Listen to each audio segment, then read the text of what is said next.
जय हिंद दोस्तों, स्टडी 1813 के यूट्यूब चैनल में आप सभी का एक बार फिर से बहुत बहुत स्वागत है। आज की वीडियो में हम हल करेंगे प्रश्नावली 14.2 सांख्यिकी। ठीक है, माध्य और बहुलक दोनों को एक में ही निकालेंगे कि एक साथ एक ही क्वेश्चन में दोनों को कैसे निकाल सकते हैं। ठीक है, तो आज माध्य और बहुलक दोनों को एक साथ निकालेंगे। हमने जो है सारणी बना रखी है, यानी आयु दी गई है वर्षों में और रोगियों की संख्या दी गई है। आप क्वेश्चन पढ़ के आपको सुना देते हैं कि क्वेश्चन में क्या है। तो क्वेश्चन सुन लीजिए, देखिए क्या दिया गया है क्वेश्चन कि निम्न सारणी में किसी अस्पताल में एक विशेष वर्ष में भर्ती हुए रोगियों की आयु को दर्शाती है। ये जो सारणी है, ये जो हमने बना दी है इस पे, ठीक है, ये क्या है, रोगियों की संख्या को दर्शाती है। उपर्युक्त आंकड़ों के बहुलक और माध्य ज्ञात कीजिए। दोनों केंद्रीय प्रवृत्ति की मापों की तुलना कीजिए और उनकी व्याख्या कीजिए। ठीक है, यानी हमें बहुलक और माध्य दोनों निकालना है, उसके बाद तुलना करनी है कि कौन सा अधिक है और कौन सा कम। ठीक है, तो चलिए ज्ञात करते हैं। हमने बहुलक और माध्य का हमने पग विचलन से ज्ञात करेंगे, उसका भी सूत्र लिख दिया है और बहुलक का भी सूत्र लिख दिया है। ठीक है, तो चलिए ज्ञात करते हैं। सबसे पहले इसमें हम क्या ज्ञात करेंगे, यहाँ पर देखिए वर्ग अंतराल दिया गया है, कितना है, 5 से 15, 15 से 25, 25 से 35, 35 से 45, 45 से 55 और 55 से 65। ठीक है, ये है वर्ग अंतराल। सबसे पहले ज्ञात करेंगे एक्स आई, यानी कि मध्यमान। मध्यमान क्या होता है, एक्स आई का मान ज्ञात करेंगे। तो एक्स आई देखिए 5 से 15 के बीच में कितना आएगा, 10 आएगा। ठीक है, 15 से 25 के बीच में कितना आएगा, 20 आएगा। 25 से 30 के बीच में कितना आएगा, 30 आएगा। 30 से 35 के बीच में कितना आएगा, 40 आएगा।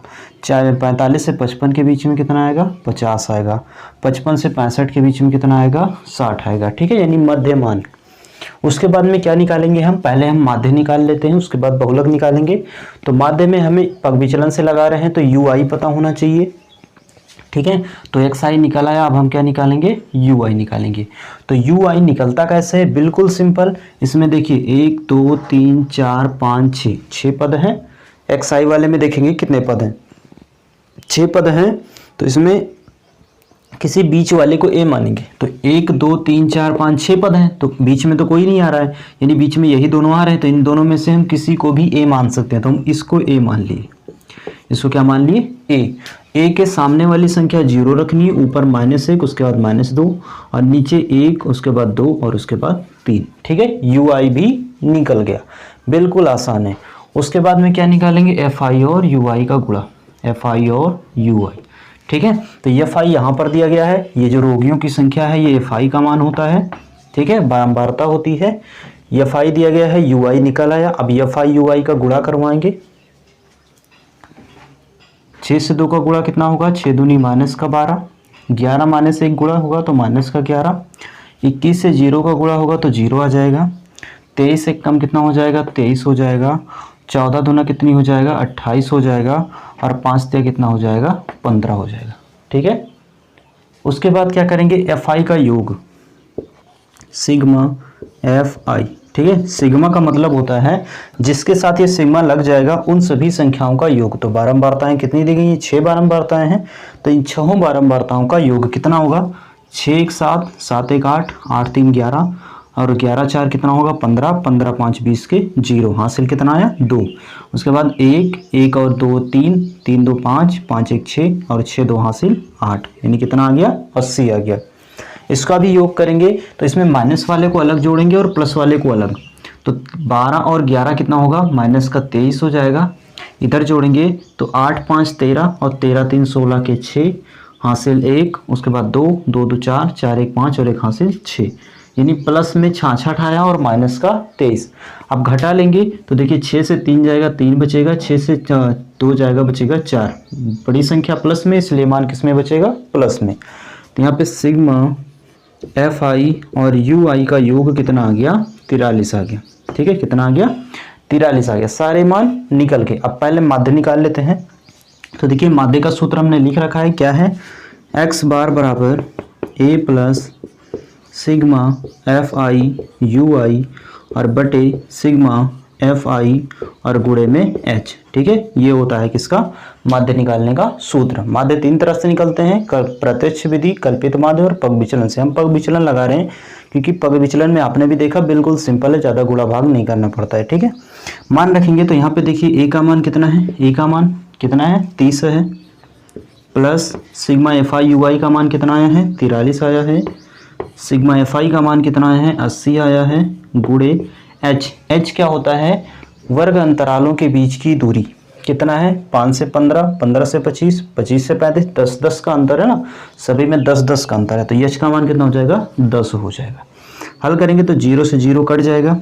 आगे देखिए क्या होगा, इधर बचा हुआ है 30, उसके बाद प्लस यहाँ पे बचा कितना 43/8, 43/8, तो x बार बराबर हो गया 30 प्लस 8 से यहाँ 43 को भाग कर देंगे।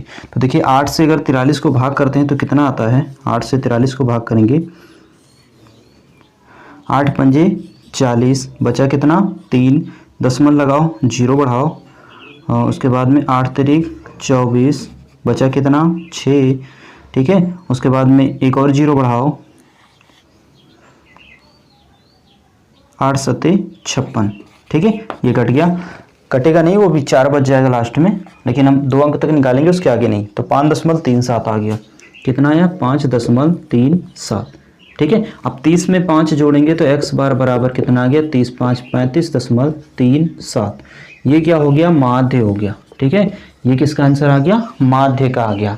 अब देखिए इसी में हमको बहुलक भी निकालना है, तो बहुलक कैसे निकालेंगे, तो देखिए बहुलक के लिए देखेंगे ये जो एफ आई का मान है, यानी बहुलक वर्ग जो है ये, इसमें देखेंगे कि किसका मान सबसे ज़्यादा है, यानी कौन सी संख्या ऐसी है जो सबसे ज़्यादा है।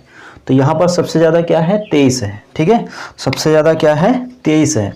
तो इस 23 को क्या मान लेंगे हम f मान लेंगे, इस 23 को क्या मान लेंगे f, क्योंकि ये बारंबारता इसकी सबसे ज़्यादा है। इसके ऊपर वाले को मान लेंगे f0 और नीचे वाले को मान लेंगे f1, ठीक है, और f1 मान लो या f2 मान लो, इसको f1 मानेंगे, इसको f2,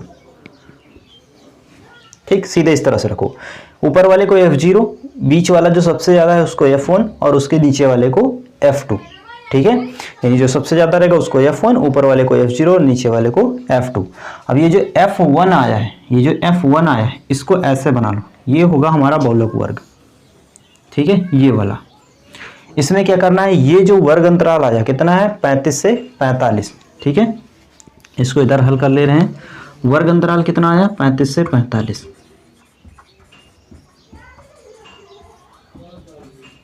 35 से 45, ठीक है। तो ये जो पहला मान होता है ना, इसमें वर्ग अंतराल में जो पहला मान होता है ये L का होता है, तो L बराबर कितना हो गया 35 हो गया। 45 में से 35 घटाएंगे तो जो बचेगा वो h का मान होगा, 45 माइनस 35 यानी घटाएंगे तो कितना बचेगा h बराबर 10, 45 से 35 घटाओगे तो h का मान कितना बच गया 10। सारे मान पता चल गए, देखिए हमें क्या पता चला, L भी पता चल गया, ठीक है, यहाँ L1 लिखो या सिर्फ L लिखो, उसके बाद में h भी पता चल गया, f1 f0 f2 ये भी है, f1 f0 f2 सारे मान पता चल गए। अब सीधे सूत्र पे लगते हैं, ठीक है। तो बहुलक बराबर क्या होता है, बहुलक बराबर सूत्र क्या है, L plus f1 minus f0 बटे 2f1 minus f0 minus f2 और उसके साथ गुणे में h, ठीक है। कोई क्या करता है इसको, यहाँ पर देखिए कंफ्यूज मत होइएगा, कोई क्या करता है इसको f1 मानता है, ठीक है, इसको f मानते हैं, इसको f1 मानते हैं और इसको f2 मानते हैं, ठीक है। तो उसमें कंफ्यूज ना होइएगा कि इसको f1 और इसको f0 इसको f2 क्यों माने हैं, कोई इसको इस तरह से भी मानता है, इसको f मानेगा, ऊपर वाले को f1 और नीचे वाले को f2, तो उसमें कंफ्यूज मत होना, ठीक है। इस तरह से रहेगा, क्या रहेगा सीरियल से रहेगा कि ऊपर पहले 0 था फिर 1 हुआ फिर 2 हुआ, ठीक है, इस तरह से भूलोगे नहीं। तो यहाँ पे मान रखते हैं, देखिए क्या रखेंगे, पहले L का मान कितना है हमारा, L का मान है 35 हो गया, 35 प्लस f1 का मान कितना है, f1 का मान कितना है 23 माइनस f0 का मान कितना है, f0 का मान है 21 बटे 2 गुणे, यहाँ पे 2 गुणे है f1 का मान कितना था 23 था, माइनस f0 का मान कितना था 21 माइनस f2 का मान कितना है 14 है, और उसके बाद गुणे में h का मान कितना है 10, ठीक। अब इसको हल करेंगे तो देखिए क्या होगा, 35 प्लस 23 में से 21 जाएगा, बचेगा 2 बटे 23 दूना कितना होगा 46 माइनस ये दोनों संख्याएं माइनस में जुड़ जाएंगी तो 4 1 5 हो जाएगा और 2 1 3 हो जाएगा, और गुणे साथ में कितना है 10, ठीक है। उसके बाद आगे हल करेंगे तो ये होगा 35 प्लस ऊपर की तरफ है 2 है और यहाँ पर 10 है, 10 से 2 का गुणा होगा 10 दूनी 20 और बटे में 46 में से 35 जाएगा, कितना बचेगा 6 में से 5 जाएगा 1 बचेगा, 4 में से 3 जाएगा 1 बचेगा, कितना हो गया 35 प्लस 20 बटे 11। 11 से 20 को भाग कर लेते हैं, ठीक है, क्या करेंगे 11 से 20 को भाग कर लेते हैं। तो देखिए कितना आएगा, 11 से अगर 20 को भाग करेंगे तो 11 एक कम 11 बचा कितना 9, दशमलव लगा के 0 बढ़ाओ, फिर 11 अठे 88, ठीक है, फिर से बच जाएगा 2, फिर 0 बढ़ाओगे, फिर 11 एक कम 11 जाएगा, है ना, ठीक है, यानी कितना आ गया 1.81। इसको आगे हल करेंगे इसे तो कितना हो गया 35 प्लस इसका मान कितना ले आए हैं हम 1.81, 1.81। 35 में 1 जोड़ देंगे तो बहुलक बराबर कितना हो जाएगा, बहुलक बराबर 35 1 36.81, ठीक है, ये क्या हो जाएगा इसका आंसर हो जाएगा, ये जो हो जाएगा इसका आंसर हो जाएगा। ठीक है दोस्तों, तो आशा करते हैं आपको अच्छे से समझ में आ गया होगा कि माध्य और बहुलक अगर दोनों एक ही में निकालना है तो कैसे निकालेंगे। ठीक है, इस तरह से क्वेश्चन जो है बोर्ड पेपरों में पूछे जाते हैं, अक्सर पूछ लिए जाते हैं। ठीक है, कभी कभी 4 नंबर में तो कभी कभी 6 नंबर में। अगर लॉन्ग में क्वेश्चन आता है 6 नंबर का आता है तो उसमें माध्य बहुलक सब एक में कर देते हैं। ठीक है, तो इसमें क्या क्या हमने निकाला, माध्य निकाला और बहुलक निकाला। ठीक है, तो अगर हमारे चैनल पर नए हैं तो चैनल को सब्सक्राइब करके बेल आइकन को दबा लीजिए और अच्छे से यूपी बोर्ड परीक्षा की तैयारी कीजिए। ठीक है, तो मिलते हैं नेक्स्ट वीडियो में, इसके आगे के क्वेश्चन को हल करेंगे। ठीक है, जय हिंद जय भारत।